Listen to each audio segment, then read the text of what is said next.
Donc bienvenue, merci d'être là. On va faire un petit topo de ce qui s'est passé dans l'année, de ce qu'on espère qu'il va se passer dans l'année prochaine. On est là aussi pour vous écouter, et les adhérents, les producteurs. Et ce qui serait bien, c'est qu'on ait une discussion, les adhérents, les producteurs et les membres du CA, pour faire avancer notre AMAP.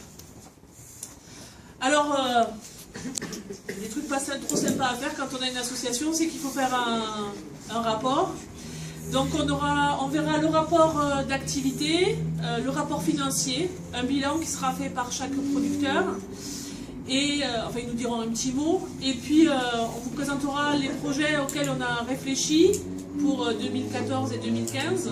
Et on espère que vous aurez également de l'eau à apporter à notre moulin, hein, et que vous vous impliquerez également, parce que c'est pas parce que vous ne faites pas partie du CA que vous ne pouvez pas participer aux activités, au contraire, et avoir des idées et nous aider à faire avancer.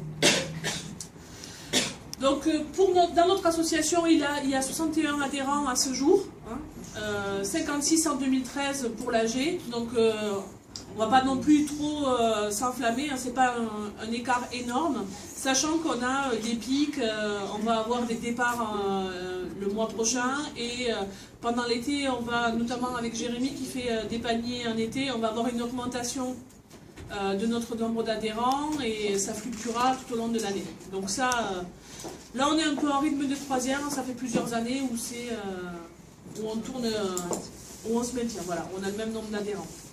65. Ah, 65. Donc, j'avais pas le dernier chiffre. D'accord. Donc, je corrigerai. Donc, si du coup, on peut se féliciter, l'allemand. Finalement. Donc, en 2013-2014, sur la dernière saison, on a accueilli 3 nouveaux producteurs. Donc, Yvan, qui est avec nous, Thomas Wickman. Non, c'était l'année d'avant. Anne Vernis et Marie-Hélène. Hélène Berger. Je l'ai eu au téléphone hier. Hélène Berger, elle proposait des tisanes. Oui, voilà. Qui sont excellentes, mais elle n'a eu que 3 contrats. Donc elle m'a dit qu'elle ne renouvellerait pas. Mais on peut trouver ces tisanes à Bioconvive, pour ceux que ça intéresse. Et elles sont vraiment très bonnes. Donc un peu de publicité pour les commerçants locaux. C'est du circuit court quand même, hein, donc du coup ça va. Un des points phares de notre année, ça a été le changement de local, hein, puisque le local de rue Grande était trop cher pour nous et pour l'association qui partageait avec nous.